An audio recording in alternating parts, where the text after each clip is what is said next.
Les sujets du jour de la revue fiduciaire.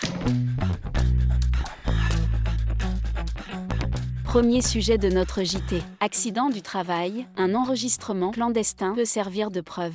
Le salarié d'une société déclare avoir été victime d'un accident du travail à la suite de violences verbales et physiques commises par le gérant de la société.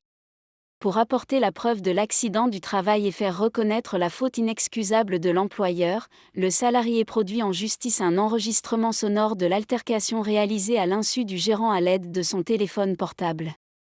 La Cour de cassation juge que cet enregistrement déloyal peut être déclaré recevable. Elle rappelle que, depuis un arrêt du 22 décembre 2023, la déloyauté dans l'obtention ou la production d'un moyen de preuve ne conduit pas nécessairement à l'écarter des débats. Il appartient au juge du fond d'apprécier si une telle preuve porte une atteinte au caractère équitable de la procédure dans son ensemble, en mettant en balance le droit à la preuve et les droits antinomiques en présence, exemple, le droit à la vie privée. Or, en l'espèce, il ressort des constatations de la Cour d'appel.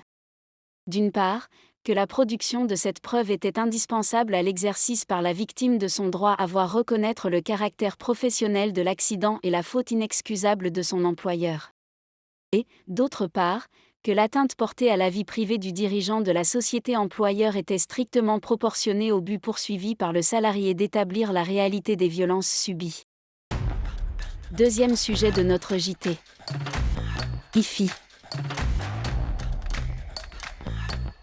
Depuis le 1er janvier 2024, les règles d'évaluation de titres de sociétés imposables à l'IFI ont été durcies afin de prévenir d'éventuels abus.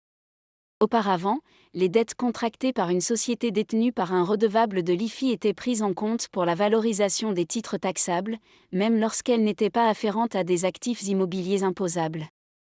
Dorénavant, les dettes contractées par une société et qui ne sont pas relatives à un actif imposable ne sont plus déductibles. L'administration fiscale vient de commenter ces nouvelles règles du jeu.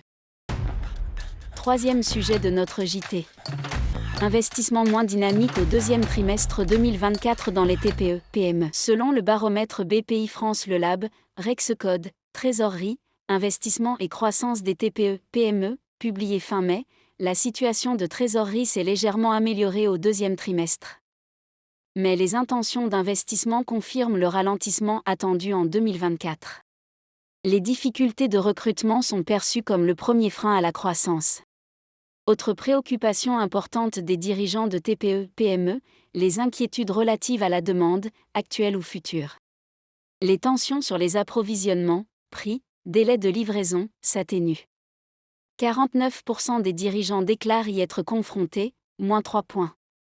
Pour réduire ces tensions, depuis 2020, les entreprises ont adopté des mesures telles que l'augmentation des stocks et la diversification des fournisseurs.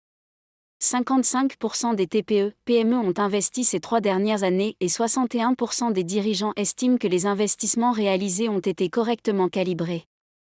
12% les jugent, en revanche, insuffisants.